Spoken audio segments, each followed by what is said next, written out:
Assalamualaikum warahmatullahi wabarakatuh.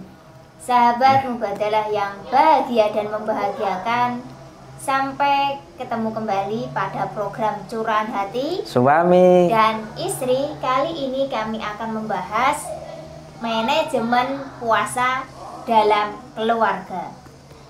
Puasa merupakan salah satu ibadah yang mampu menyehatkan jiwa, mampu menyehatkan hati, dan mampu menyehatkan anggota tubuh atau badan.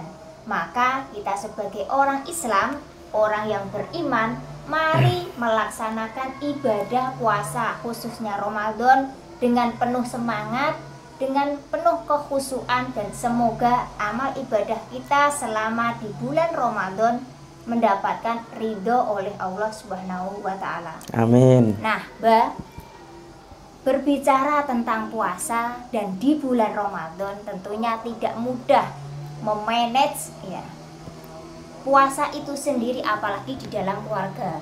Nah, bagaimana memanage ibadah puasa Ramadan ini yang baik dalam pelaksanaannya, Mbak? Ya, sahabat Mubadalah yang bahagia dan membahagiakan, puasa adalah syariat Allah Subhanahu wa Ta'ala yang diwajibkan kepada umat Islam.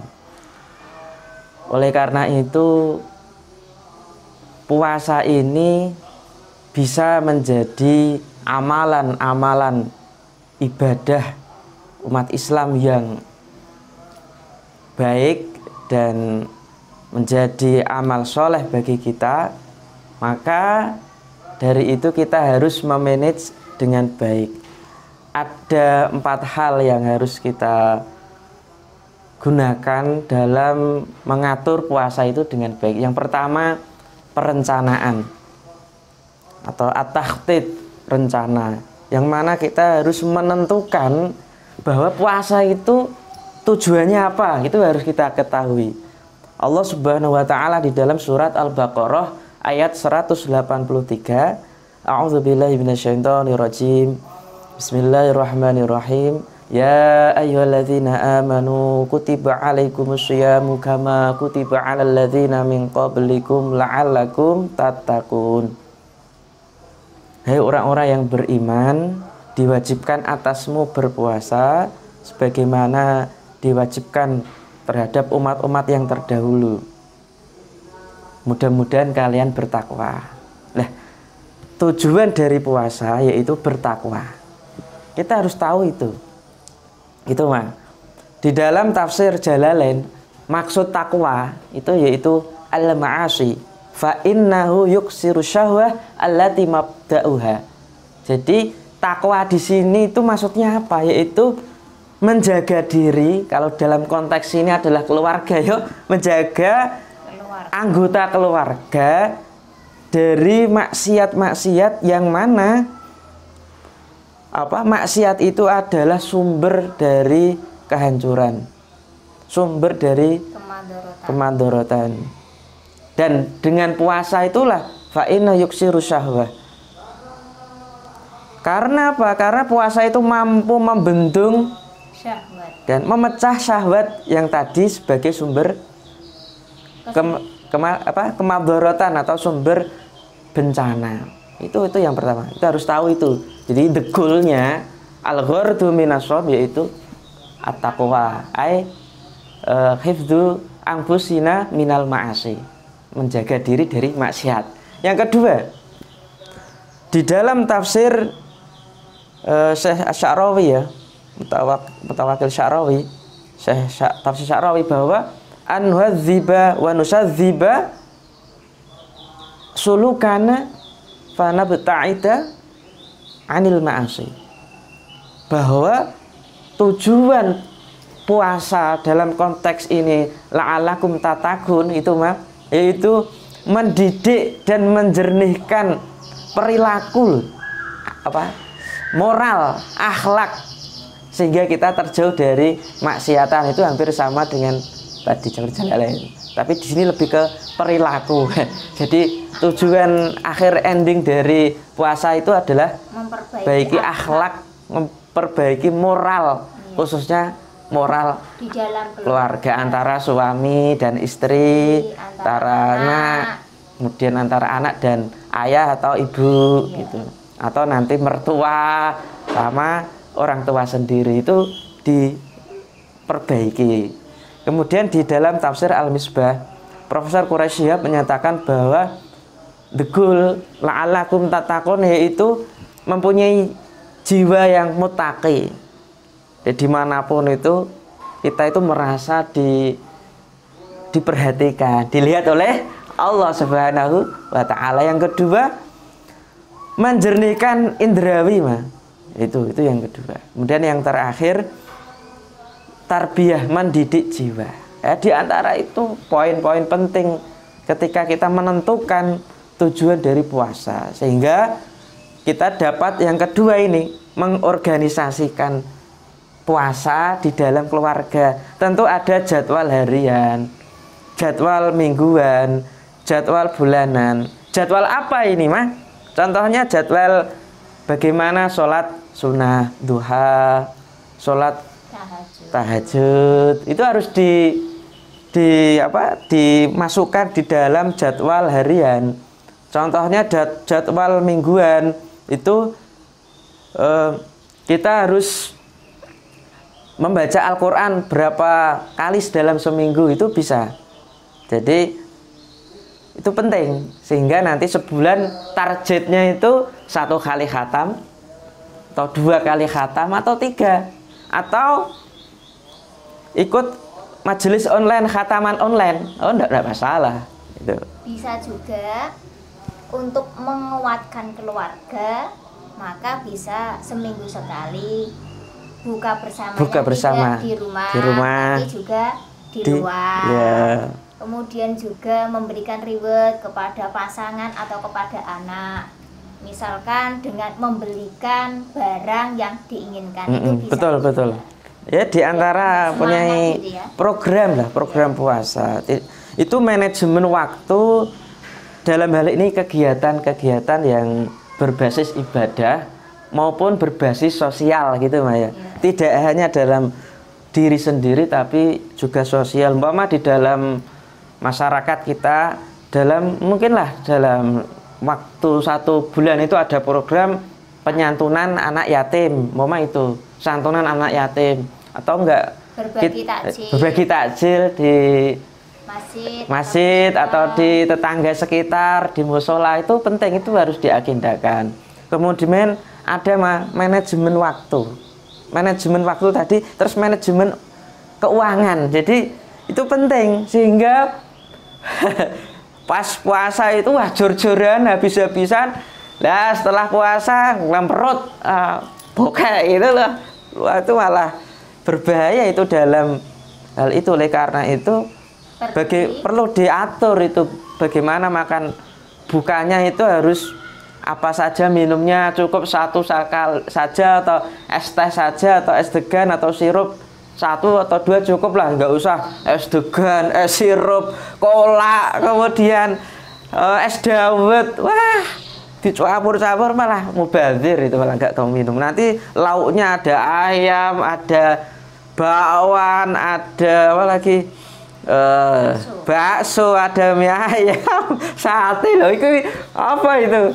Itu kayak pelampiasan puasa, hanya untuk melampiaskan tadi nggak makan, wes mumpung anis, sama makan semua. Itu malah nggak baik gitu. Maka harus diatur dengan baik gitu. Kemudian dalam hal manajemen keuangan itu ya perlu adanya nanti siapa saja mungkin di akhir bulan itu ya, mendekati hari raya Idul Fitri itu, siapa yang akan diberi parcel atau THR. Itu penting. Mungkin nanti kalau ada saudara-saudara itu diberi 2.000 atau 3.000 atau 5.000. Itu penting dalam hal itu, semampunya ya. Atau enggak bisa dalam bentuk uang, ya bentuk barang seperti alat tulis atau baju, sarung, sekiranya itu mampu. Itu kan sebagai reward, sebagai bentuk keharmonisan atau tali kasih antar keluarga atau antar sesama manusia. Itu terkait dengan apa tadi? Manajemen. Ya, organisasi dalam bentuk kegiatan, waktu maupun dalam bentuk keuangan. Kemudian yang ketiga itu tahqiq atau implementasi dari yang sudah diagendakan gitu. Jadi harus diimplementasi, artinya diactionkan. Jadi tidak hanya sekedar ditulis, oh jadwal minggu ini buka bersama di sini, 1 minggu ini harus khatam kitab ini, 1 minggu ini harus ngaji online berapa kali. Itu udah harus itu ya ditulis penting, tapi actionnya itu harus ada mah ya, actionnya. Gerakannya itu ada. Iya, gerakannya ada. Yang terakhir mah itu harus ada evaluasi. Ada evaluasi. Jadi di dalam hadis disebutkan dari Ibnu Majah dan At-Tirmidzi, al-kayyisu man dana nafsahu wa amila lima ba'dal maut. Kemudian wal ajiz man atba'a nafsahu hawaha, terus wa tamana 'ala Allah. Orang yang cerdas, orang yang kuat bahasanya, ya cerdas, yang baik, yang bijaksana, itu adalah orang yang mampu mengatur dirinya, mengevaluasi dirinya, menundukkan nafsunya. Kemudian dia beramal untuk kehidupan selanjutnya, setelah mati. Dan orang yang lemah, yaitu orang yang mengikuti hawa nafsunya dan berangan-angan yang panjang, yang tidak ada gunanya, berangan yang kosong gitu. Artinya di sini adalah keluarga yang cerdas, yaitu keluarga yang mampu mengatur, mengevaluasi segala tindakan yang sudah direncanakan tadi dengan baik gitu. Mungkin ternyata buka puasanya kok berlebihan toh mah. Ini malah dibuang ini apa itu pisangnya dibuang, itu sayurannya dibuang, itu kolaknya itu bubadir mah, besok lagi gini mah. Secukupnya saja lah, tidak usah banyak-banyak, sekiranya itu cukup, tidak usahlah beli yang lain. Itu evaluasi itu penting mah di dalam hal itu. Jadi yang terakhir ini evaluasi di dalam keluarga, evaluasi atas tadi rencana, kemudian bisa organisasi dan implementasi, dan terakhir yaitu evaluasi di dalam kegiatan, manajemen keuangan, manajemen waktu. Itu sangat penting sekali. Jadi jangan sampai ditinggalkan lah. Kemudian tentu kegiatan atau rencana, planning atau persiapan dalam mengikuti manage Ramadan itu kan tidak bisa individu, bapaknya tok itu ya, atau ibunya tok, atau anaknya saja, itu tidak bisa. Terus bagaimana solusinya biar manajemen puasa ini lebih sukses begitu, lebih aktif, lebih bahasanya lebih ideal, seperti apa? Banyak cara yang bisa kita lakukan untuk mensukseskan ibadah puasa Ramadan bersama keluarga tercinta. Salah satunya di dalam keluarga harus menciptakan atau menumbuhkan nilai-nilai. Yang pertama adalah ta'awun. Tolong menolong. Adalah tolong menolong. Saling tolong menolong. Saling tolong menolong. Di sini maksudnya bagaimana? Karena di dalam anggota keluarga terdiri tidak hanya satu orang saja. Betul. Maka harus ada kerjasama, harus ada tolong menolong di dalam aktivitasnya. Aktivitas, karena ini pandemi tentunya banyak hal yang dilakukan di rumah, maka aktivitasnya tentu banyak, dan anggota keluarga karena juga banyak harus saling tolong menolong. Yang pertama yang harus ditolong menolong adalah saling tahu tugasnya masing-masing, bisa dimusyawarahkan. Misalkan berbagi tugas, misalkan jadwal ngajarnya seorang bapak itu jam berapa saja, seorang ibu itu jam berapa saja, dan seorang anak itu jam berapa saja. Nah, ini bisa berkolaborasi. ketika seorang bapak dan anak sedang melakukan aktivitasnya, belajar atau mengajar, maka seorang ibu bisa melakukan aktivitas yang bisa atau yang telah disepakati bersama, misalkan yang menyapu atau mengepel, nyuci baju siapa. Nanti setelah aktivitas bapaknya sudah selesai, bisa gantian yang mencuci dan menyetrika. Kemudian anaknya misalkan yang mengelipat baju ataupun yang membeli makanan buat berbuka. Kalau anaknya masih kecil, Mah? Oh, kalau anaknya masih kecil bagaimana ini ya? Ini bisa diberikan pengertian bergantian tugas. Misalkan seorang ibu yang merawat anaknya ketika bapaknya bekerja, ataupun sebaliknya ketika ibunya yang bekerja, maka seorang bapak harus bergantian merawat seorang anaknya, menenangkan, memberikan rasa aman dan itu lain sebagainya. Itu Betul. adalah kerjasama atau tolong menolong yang harus diterapkan di dalam keluarga untuk mensukseskan di dalam ibadah puasa Ramadan. Kemudian yang kedua, setelah tadi tolong menolong ya, tahun adalah mungkin saling tafahum, tafahum, ya, saling memahami terhadap pasangannya, saling memahami terhadap anggota keluarganya. Memahami dalam hal apa?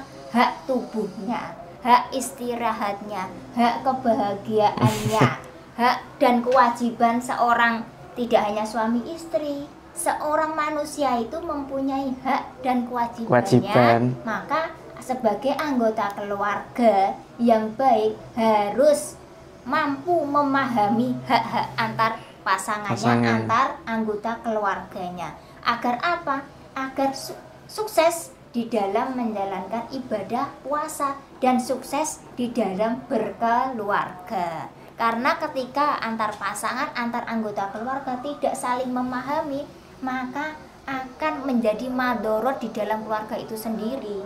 Misalkan karena saking semangatnya seorang bapak mencari nafkah gitu ya, sampai lupa istirahatnya, sehingga itu akan menimbulkan madorot di dalam keluarga. Ketika nanti sakit, tulang punggung keluarga tidak bisa terpenuhi dengan maksimal. Begitupun seorang ibu ketika terfokuskan energi tenaganya untuk melakukan aktivitas di dalam rumah, dalam hal ini dalam aktivitas domestik, bahasanya aktivitas domestik ya, nyuci, masak, dan lain sebagainya, ngurus anak, itu kan permasalahan tidak sederhana. Dan itu kita sebagai manusia adalah mempunyai hak untuk tubuh kita untuk istirahat. Maka sebagai anggota keluarga ya berbicara, saling memahami.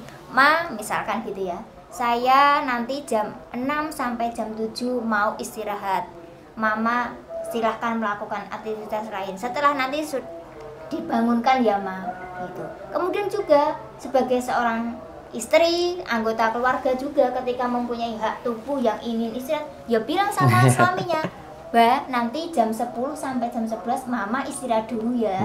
Anak dan semuanya dihandle dulu. Ini komunikasi. Penting ini juga. Berarti yang ketiga adalah pentingnya komunikasi. Jangan merasa misalkan ya, ini ya yang identik itu biasanya perempuan. Nanti minta tolong ya, gitu ya. Jam 10 dan jam 11 waktunya istirahat Mama, maka jangan diganggu. Bukan berarti suami terusan bilang enak ya, bukan. Inisiatif untuk komunikasi, untuk musyawarah itu bisa dilakukan tidak hanya istri saja, tapi juga suami.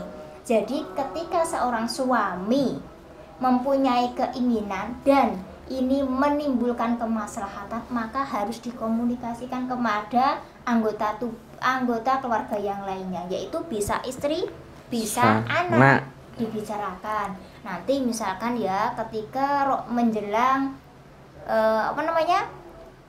Lebaran, Idul Fitri ya, atau Idul Fitri, kita tawaf ya ke Ramayana bareng-bareng. Nah, ini kan bagus untuk memberikan tawaf di Ka'bah keliling keliling di Ramayana atau Matahari atau yang lainnya, monggo ya. Itu kan kebaikan untuk anggota keluarga, maka ya dimusyawarahkan, dibicarakan di awal, ya tidak apa-apa untuk menumbuhkan semangat di dalam keluarga untuk mensukseskan ibadah puasa Ramadan yang penuh berkah, yang penuh dengan sukacita. Mari kita sukseskan. Jangan hanya kita manfaatkan dengan hal yang sederhana. Maka saya harapkan ya di bulan Ramadan ini mari kita hijrah di dalam keluarga. Mulai dari hal terkecil dari keluarga. Mulai yang awalnya tidak berani berkomunikasi, musyawarah terhadap pasangan, terhadap keluarganya. Mulai sekarang komunikasikanlah. Yang biasanya tidak saling tolong menolong, merasa ini tugasku dan itu tugasmu ya. Ketika domestik dibebankan kepada perempuan, kepada wanita, sekarang baik kerja domestik maupun publik bisa dilakukan secara bersama-sama dengan komunikasi. Yang ketiga tadi saling memahami bahwasanya kita sebagai manusia, baik laki-laki maupun perempuan, ketika melakukan kebaikan maka itu bernilai ibadah, maka saling mendukung antar anggota keluarga sehingga keberadaan keluarga itu semakin tambah berkah, tambah maslahah, dan ditunggu kedatangan oleh siapapun. Disitulah kita sebagai keluarga bisa dikatakan sukses ya, karena kebermanfaatannya bisa dirasakan dalam keluarga maupun di luar keluarga. Itu saja, Mbak. Ya. Itu mungkin dari bahasanya manajemen puasa memang penting sekali. Maka sebagai penutup saya ingat dalam manajemen kehidupan khususnya, sehingga hidup itu bisa lebih baik, yaitu dengan model tafakur, memikir-mikir, mengingat-ingat, merenung sesuai dengan ala Syekh Abdul Qadir Al-Jailani, atau dalam perspektif Syekh Abdul Qadir Jailani ada 3. Yang pertama menyebut, jadi dalam rangka evaluasi ya khususnya itu menyebut, artinya mengingat tadi pagi saya sudah ngapain saja, melakukan aktivitas apa saja, itu disebut kegiatan-kegiatan itu dalam konteks kegiatan dalam konteks waktu. Kemudian yang kedua itu mempertimbangkan, saya tadi itu pagi mungkin makan sahur ayam itu baik sih enggak bagi tubuh kita. Saya makan telur itu baik enggak? Kemudian saya minum kopi 2 gelas tuh baik enggak? Itu harus dipertimbangkan. Jadi segala kegiatan itu harus dipertimbangkan ke arah kemaslahatan. Itu Syekh Abdul Qadir. Yang ketiga yaitu mengambil hikmah. Oh, ternyata ketika saya itu banyak mengkonsumsi kopi, berlebihan dalam minum kopi atau makan telur, ternyata membuat badan saya gatal. Ternyata saya malah perut saya kembung dan sebagainya. Itu diambil hikmahnya. Artinya jangan berlebihan. Jadi menyebut, kemudian mempertimbangkan, yang terakhir adalah mengambil hikmah. Itulah kunci dalam meraih manage kehidupan yang lebih baik. Itu saja yang dapat saya sampaikan. Mungkin bisa ditutup. Oke, terima kasih untuk para sahabat Mubadalah dimanapun berada. Semoga apa yang kita bagikan tadi bermanfaat. Amin, amin. Dan kita mampu bisa dikatakan menjadi hamba, menjadi keluarga yang sukses di dalam memanage ibadah puasa Ramadan di bulan suci Ramadan. Sekian, kurang lebihnya mohon maaf. Wassalamualaikum warahmatullahi wabarakatuh.